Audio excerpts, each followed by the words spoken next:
आपल्या मुद्द्याच्या आधारे चौकशी करू, चौकशी दोषी आढळलं तर त्यांना निलंबित करू.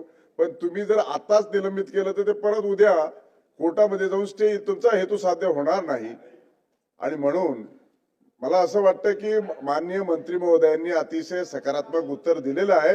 मंत्री महोदय, या निमित्तानं आपण 1 महिन्याचा जो कालावधी दिला आहे तो 15 दिवसाच्या आत त्या संदर्भामध्ये कारवाई करण्याच्या संदर्भामध्ये करावी. म्हणजे सभा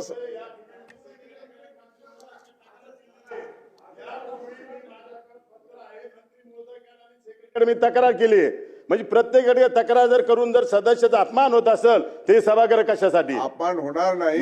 मला हे सांगा, माननीय मंत्री महोदय, ऑलरेडी त्याच्यावर गुन्हे दाखल आहे, ऑलरेडी भ्रष्टाचार करतोय, एका शिक्षकाकडनं 10-10 लाख रुपये आज मी घेतोय आणि त्याला किती संधी देणार आहात तुम्ही? तो काय साधू संत नाही ना.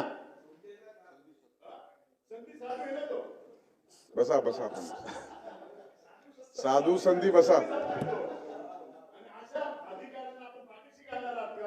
माननीय शिक्षण मंत्री बोला. सभापती महोदय, कोणालाही पाठीशी घालण्याचा बिलकुल विषय निर्माण होत नाही.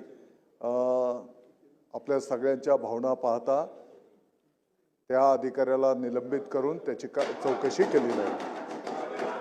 लक्षवेधी क्रमांक 4 अभिजित. तुमच्या सर्व समारंभांसाठी एकमेव ठिकाण वर्मा लॉन्स. आनंदाचे क्षण, स्वप्नपूर्ती क्षणांसाठी वर्मा लॉन्स. विस्तीर्ण आणि हिरवळयुक्त प्रशस्त लॉन, पार्किंगसह अनेक सुविधा उपलब्ध. वर्मा लॉन्स. ठिकाण येवला, नाशिक रोड, एरंडगाव. एक वेळ अवश्य भेट द्या वर्मा लॉन्सला.